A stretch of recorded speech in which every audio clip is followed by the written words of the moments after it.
amigos, ¿qué tal? Bienvenidos a este nuevo Jueves de Variedades.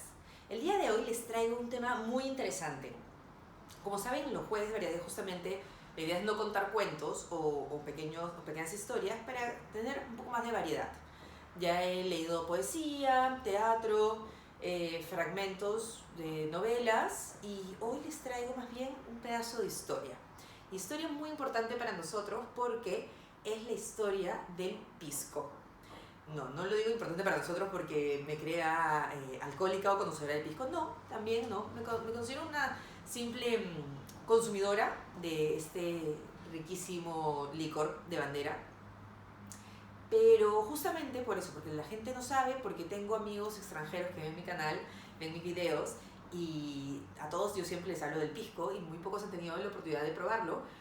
A veces yo llevo conmigo en mis viajes una botella y las he podido regalar o invitar. Y otros han venido a Perú y lo han probado acá y les ha encantado, pero otros, claro, no. Y muchos tienen la errónea idea de que el pisco es chileno, y no, pues. Lo siento, pero ahí sí, como peruana, a pesar de tener muchos amigos chilenos, tengo que decir que el pisco es peruano. Sí o sí. No. Y de casualidad en mi casa, buscando libros para estos segmentos, encontré esta maravilla que se llama El Pisco, una declaración de amor al Perú, de Luciano Revoredo. Un libro que por lo visto debe haber llegado aquí por mi hermana, supongo, por el ministerio, porque Luciano Revoredo nació en Lima en 1963 y es miembro de la Academia Peruana del Pisco. Ustedes dirán, ¿qué es la Academia Peruana del Pisco? Pues es una asociación sin fines de lucro que lo que busca justamente es divulgar y promover que el pisco es peruano y promover la investigación y la historia del pisco como tal, ¿no? Y bueno, este señor es un experto en temas vinculados a la cultura viva del Perú. Es uno de los creadores de la celebración de la pileta del pisco en la Plaza de Armas de Lima y del evento La Fiesta del Pisco en el Museo de la Nación, para que vean. Y bueno, él ha escrito este libro, por ejemplo, y otro también que se llama El Pisco, Espíritu de Plata, Esencia del Perú, y productor de discos como El Pisco es Perú y La Fiesta del Pisco. Este libro es muy interesante, tiene varios capítulos, como Origen e Historia, Viajeros y Cronistas, Tradiciones, Inspiración, El Pisco Hoy, Bares en Lima, Uvas y Piscos, Proceso de Producción, Instrucciones para beber pisco, El Pisco y su gente, y otros que se llaman Lima, Ica, Arequipa, Moquegua, Tacna, y un epílogo muy bonito, que lo voy a compartir también al final. Y nada, yo les quería justamente leer sobre la historia y el origen del pisco, según lo que dice este libro, que es una pequeña investigación que nos cuenta momentos muy interesantes. Y a ver, escúchenme, atentos. El pisco, el más exquisito aguardiente de uva, es un ancestral producto peruano. Sus orígenes se remontan a las más antiguas tradiciones culturales surgidas desde inicios de la colonia en el Perú. Desde el propio vocablo pisco, que lo define de origen quechua y que significa ave, nos encontramos ante un productor con carácter, temperamento e historia. Ya en 1534, Cristóbal de Molina el Cusqueño, en su fábula y ritos de los incas, llama a los pájaros piscos, así como en 1550, Pedro Cieza de León, en su Crónica del Perú, hace referencia a las aves de estas tierras también como piscos. Posteriormente, la palabra pisco adquiere varias acepciones. En primer lugar, la quechua originaria que designa a las aves. Pisco es también la zona geográfica de lo que hoy es el puerto y el pueblo de Pisco, en el departamento de Ica. Son piscos, por otro lado, las botijas de barro en las que se fermenta el mosto y en las que antiguamente se comercializaba el aguardiente de uva. Aguardiente al que, por ser embarcado en el puerto de ese nombre y en botijas llamadas piscos, se concluyó por llamarlo así también. No existe referencia alguna de la destilación de aguardiente de uva en América posterior al pisco, que desde tan antiguo se produce en el Perú. En 1989, el acucioso historiador y fundador de la Academia Peruana del Pisco, Lorenzo Huertas, encontró el testamento de Pedro Manuel el Griego. Este cuatricentenario documento, fechado en el año de 1613, se constituye en la más antigua noticia respecto al pisco. El testamento de este temprano poblador de la villa de Ica describe los siguientes utensilios de su propiedad que deja en herencia: 30 tinajas de Buerney llenas de aguardiente que ternan 160 botichuelas, más un barril lleno de aguardiente que terna 30 botichuelas, de la dicha aguardiente, más una caldera grande de cobre de sacar aguardiente con su tapa de cañón, 2 pultallas, la una con que pasa el caño y la otra sana, que es más pequeña que la primera. De la lectura de este documento de carácter legal se hacen evidentes varias conclusiones. En primer lugar, la importancia que había alcanzado para entonces la destilación de aguardiente, que lo hacía merecedor de una detallada mención en un testamento.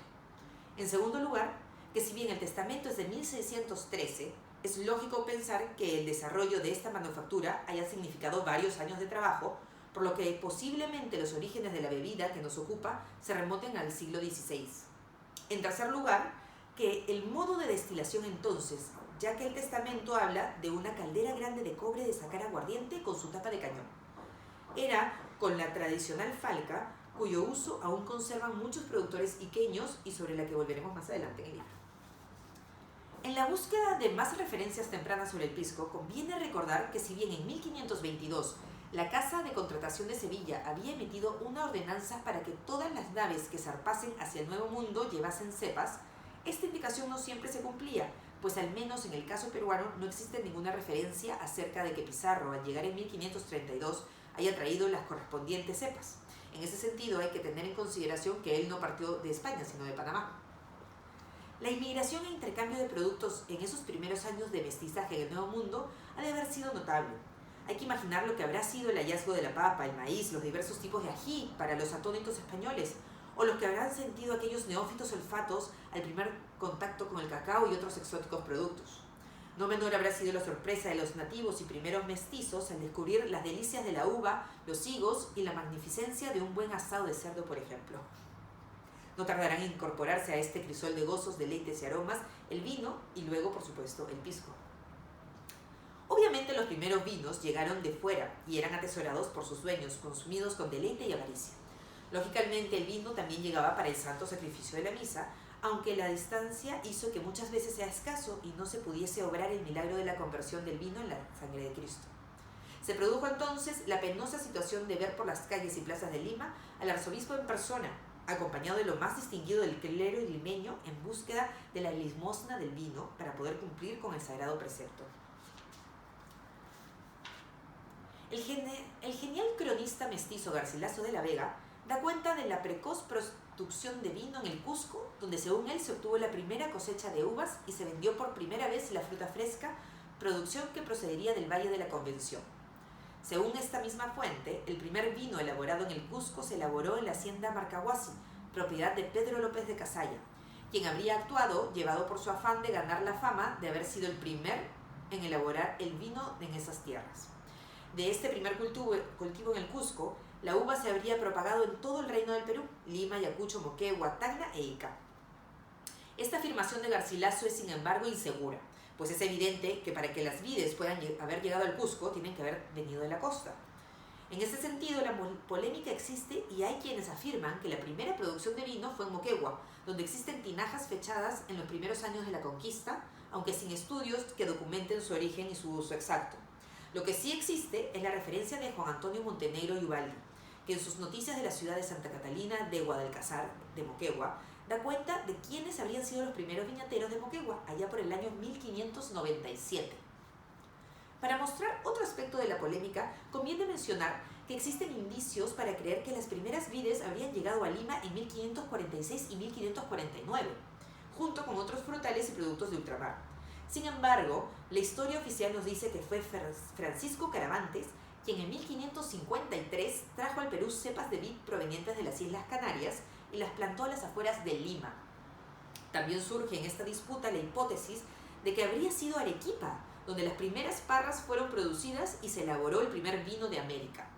Según Keith A. Davis, de su importante trabajo Landowners in Colonial Peru, publicado por la Universidad de Texas en 1987, fue hacia 1540 que se plantaron las primeras vides en Arequipa y que ya para 1550 estos viñedos eran completamente fructíferos. Esto habría sucedido en las zonas de Tiabaya y Socabaya. Según Davis, la producción de vino de Arequipa fue para fines del siglo XVI de más de 100.000 botijas de 8 litros al año. La producción es notable. Se trata de 800.000 litros de vino que evidentemente eran excesivos para el mercado arequipeño, por lo que abastecían a los territorios vecinos, incluyendo la Capitanía de Chile, que entonces no estaba en capacidad de desarrollar una manufactura de tales condiciones y que era dependiente del Virreinato de Perú en muchos aspectos, no solo en lo político. No está claro en qué año se empieza a destilar pisco en Arequipa, pero sí se sabe que es recién en 1563 que por iniciativa del conde de Nieva se establecen 40 españoles en la comarca de Ica, que fue fundada bajo el nombre de Villa de Valverde. Se presume, de acuerdo a la tradición, que el cultivo de la vid fue inmediato, habiendo llegado las primeras vides de Huamanga y produciéndose en estas tierras de clima privilegiado las mejores que hubo hasta entonces en los reinos del Perú. La producción de uva es seguida naturalmente por el vino y por la destilación de aguardiente, cuya fama muy pronto cruza las fronteras de la Villa de Valverde. Ya en 1630, incluso habían llegado noticias a España de la calidad de este aguardiente que podía competir con el Jerez, que era uno de los más exquisitos licores del mundo. Muy pronto esta producción se embarcará en pisco para dirigirse a los más variados destinos.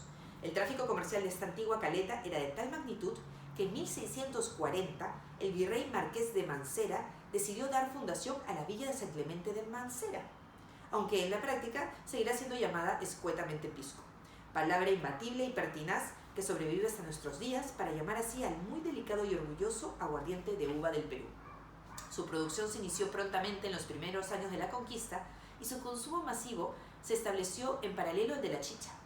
Pronto se superaron aquellos difíciles momentos en que se escaseaba la uva y sus derivados, y muy por el contrario, la abundancia era tal que en 1774 la corona española se vio obligada a prohibir o reglamentar la importación de vinos y aguardientes del Perú, porque la competencia con los de la península ibérica era enorme.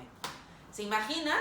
Y nosotros ahora diciendo que no tenemos vino, y en esa época hasta nos prohibieron exportar. Mira, que Perú es la maravilla. Yo siempre he dicho, no hay nada como el Perú, estas tierras son tan fértiles, nosotros no sé por qué somos un país tercermundista y tenemos la materia prima aquí. Lo que pasa es que no tenemos industria, ese es otro problema, pero bueno. Y lo estamos viendo reflejado con el COVID, ¿no? Como nos hemos demorado en producir los respiradores mecánicos, la prueba rápida, la vacuna. Pero la vacuna va a salir de Perú, yo estoy segura. Van a ver. Pero bueno, ¿qué tal les pareció? Interesante, ¿no es cierto? Escuchar un poco sobre la historia del pisco. Me parece que ha sido un muy buen resumen, unas fechas muy específicas. Cada vez me siento más orgullosa de ser peruana. Y 1500 y pico, ven, para 1600 de todas maneras ya hacíamos pisco. Cuando los chilenos habían dicho que ellos recién en su investigación que trataron de decir que en 1700 es que ellos recién han elaborado. ¿Ven? No, es que está claro, el pisco es peruano, señores. Y para eso les traigo aquí unas botellitas, pero espérense. Primero, solo para hacerles acordar que son 8 tipos de uvas las que se usan nada más para hacer el pisco peruano, ¿eh? Unas son aromáticas y otras no aromáticas. Sencillo, unas son negras y otras verdes. Y nada, pues todos han escuchado, pues, ¿no? La uva quebranta, la uva Italia, son aromáticas, por ejemplo. Hay otras, la uvilla es más bien no aromática. Y bueno, los tipos de pisco, ¿no? El acholado, el quebranta, el Italia, por eso justamente salen ahí de los nombres. El acholado es mezclas de uvas, que pueden ser una aromática y una no aromática, o pueden ser varias aromáticas, la cosa es que es mezcla, no es de una sola uva. Y bueno, hay diferentes procesos, ¿no? El pisco normal y el mosto verde, que es la uva que con más uva y se corta el tiempo de destilación, que se considera, son 15 días para hacer un pisco, en 7 cortan el proceso, entonces ahí sale el mosto verde. Y la calidad, pues depende, ¿no? Todos pueden ser muy buenos, no necesariamente tiene que ser de las grandes alambiques, ¿no? De pisco, pueden ser también más caseros y también pueden ser de muy buen gusto. Lo que más adelante me gustó de este libro es que dice instrucciones para beber pisco. Me pareció muy gracioso y dije, no, también tenemos que leerlo. Y más bien es un texto más poético. Escúchenme. El pisco es impulsivo. Ponga usted la botella hacia abajo, empuñándola como una espada por el pico. Sacúdela energéticamente y el pisco responderá con todo su carácter, regalándole un torbellino, un tornado, una auténtica tempestad. Se puede decir entonces que el pisco ha despertado. El pisco es mágico. Destape usted una botella y como los viejos cuentos orientales, deje salir el genio del pisco. El genio del pisco es díscolo, cunda y jaranero. No por ello es menos genio. Rápidamente sabrá aquilatar sus deseos, sus inquietudes y sus cuitas. Tenga paciencia. El pisco es una fiesta. Sirva una buena copa de pisco y descubra su euforia explosiva, su risa franca. Concéntrense en la copa, véala brillar como plata, como un diamante. Observe cuánta felicidad contenida. El pisco es seducción. Lleve la copa a su nariz, aspire profundamente, descubrirá aromas que evocan las sutilezas de las bíblicas mieles de la reina de Saba. Puede ser un sobrio quebranta que seduce con elegancia o un descomedido moscatel que bien podría estar en el brindis de la Traviata. El pisco es glorioso. Sin salir del torbellino del pisco, déjese llevar. Disfrute de la fiesta del pisco, lleve la copa a los labios, beba lentamente y encuentre el regocijo de más de 4 siglos de gloria. 4 siglos, claro. Más ya, o sea, esto no sé qué año es el libro, pero si estamos en 2020 y estamos hablando de que 1500 ya se hacía, o 1600, bueno, imagínense. Y para terminar, otro fragmento de este libro, me gustó su epílogo, donde el autor escribe: el pisco es una declaración de amor al Perú, es un vínculo con las raíces, tiene alma de jarana y cuerpo de marinera. El pisco es un aristócrata que frecuenta callejones, que regala su presencia seductora. El pisco es un pañuelo al viento con bordones de guitarra. Es la gracia limeña, la suavidad iqueña, el poderío arequipeño, la hondura moqueguana y el patriotismo tacneño. El pisco es el cómplice de amaneceres inolvidables y el promotor de tertulias memorables. El pisco es euforia, optimismo, garbo, elegancia y tradición. El pisco es plata pura, plata líquida, agua de vida. Beber pisco es un homenaje a los sentidos, un golpe directo al corazón, un torrente de placer que inunda el alma. Beber pisco es una de las mejores maneras de conocer al Perú. Y, obviamente, pues acá vamos a hacer una pequeña cata en casa, pero me acabo de dar cuenta que los 3 son quebranta. Acá tengo un 4 gallos, un guamaní y un biondi. Abiertos, porque cerrados tengo más. Pero a ver, ¿cuál? No sé. Creo que un biondi, para recordar viejos tiempos. Mi madre siempre compraba biondi para hacer postres. Salían muy buenos. No tengo las copitas especiales, pero tengo acá un shotcito para acompañar y hacer un brindis a la salud de todos ustedes. Muchas gracias por acompañarme un jueves de variedades más. Salud, que viva el Perú, que viva el pisco que es peruano.